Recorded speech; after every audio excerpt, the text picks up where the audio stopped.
In front of more senior attorneys, like that was the objective for the whole thing. Yep. No, I completely agree.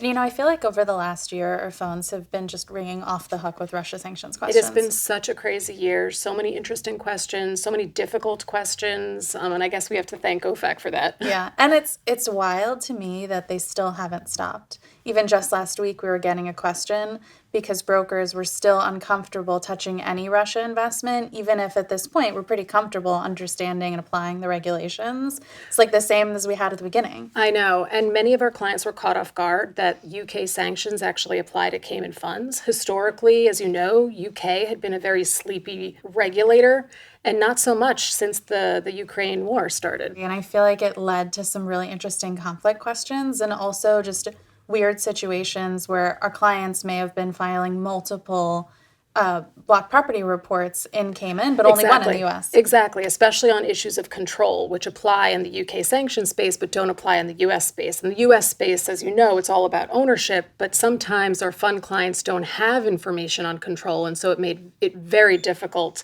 to find the information to put on these reports. Like this last year, what I was seeing as an enforcement attorney, also as a sanctions attorney, is seeing both of those spaces collide in a way I hadn't seen before. And we were getting Yeah. questions from regulators from the enforcement side asking about what they were collecting in their sub docs, what kind of information our clients had on their investors. At the same time, our clients were trying to figure that out Yeah, yeah. themselves to figure out whether to file. Speaking of worlds colliding, as an AML and sanctions practitioner, I haven't seen the two industries so closely intertwined as I have this past year. It's been very unprecedented. And I feel like the regulators are seeing the same thing because we're seeing like the advisories out of That's right. FinCEN That's where you have AML SAR filing red flags, but based on sanctions evasion activity. That's right. And these alerts that FinCEN has put out to the industry provide a clear roadmap of what Russian oligarchs and others are trying to do to hide wealth, creating shell companies,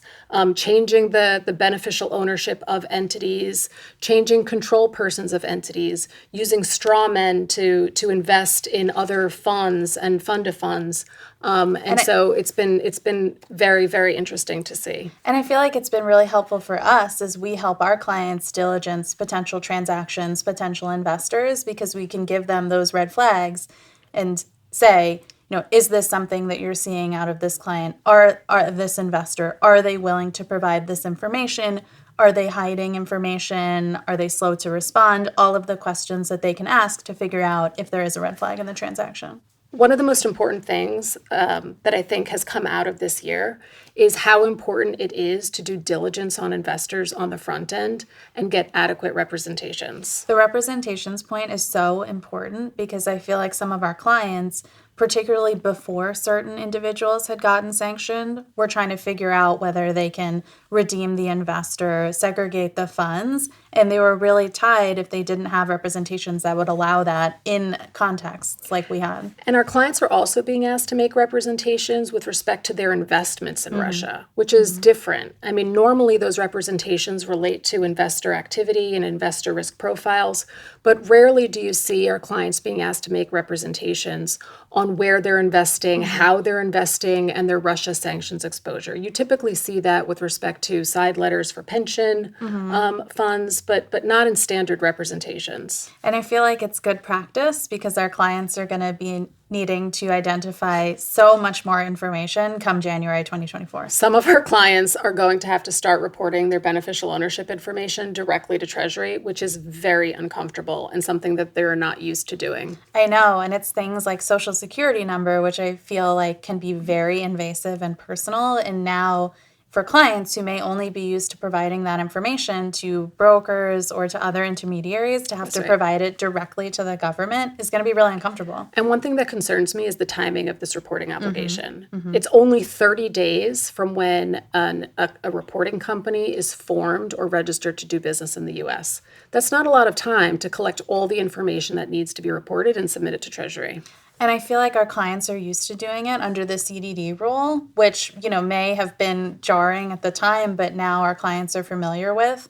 And to now take on a whole new kind of information to have to report, a whole new way to have to do it at Yeah, a whole yeah. new time in what they're doing, it's going to be really uncomfortable. I mean, to be clear, I think many of our clients will be exempt, like registered investment advisors and pooled investment vehicles, but some will have this obligation. And I think, we need to spend the next few months educating them on this requirement. Particularly for clients who may see an exemption and feel really comfortable, I'm a registered investment advisor, not recognizing that there may need to do certain things to get their Exactly. pooled investment vehicles, like get them on the Form ADV, things that they should be thinking about now, even if the rule isn't effective yet. Exactly. And some of our clients create special purpose vehicles and other legal entities in order to manage wealth, not realizing that when they create these entities, those entities will not be exempt under the CTA reporting obligation. And the beneficial ownership information for those entities will need to be reported. I feel like the regulations in every part of our business really just don't keep up with how sophisticated our clients are and how sophisticated the vehicles that they're creating and the kinds of investment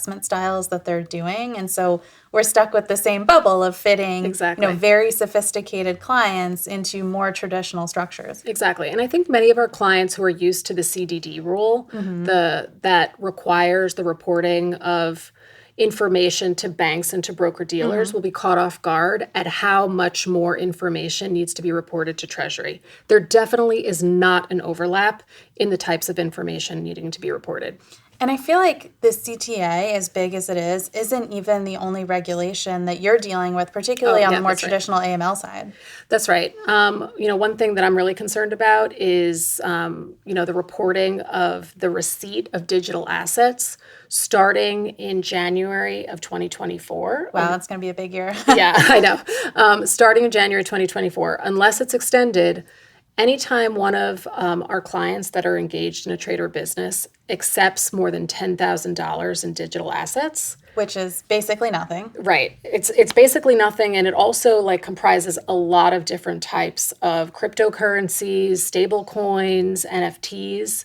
Anytime they get more than $10,000 in digital assets, they're going to have to report that directly to Treasury. Particularly in this environment where there's so much else to focus on in the crypto space, that must be something most of our clients aren't even paying attention to, let alone aware of. No one pays attention to this Form 8300 obligation because it's really only used for currency transactions. And who engages in currency transactions? No one's walking around with cash anymore. Yeah, and particularly for our client base where they're not engaging in kind of individual transactions Exactly. on a day-to-day basis. Exactly. Most of those transactions in US dollars or euros, they happen via wire or ACH. And so it's in their AML program that they file 8300s, but they don't have to do it. Now, with the introduction of this requirement for digital assets, to the extent any of our clients are engaged in the receipt of digital assets, this is going to be a new and important reporting obligation. This is definitely going to be the year of education.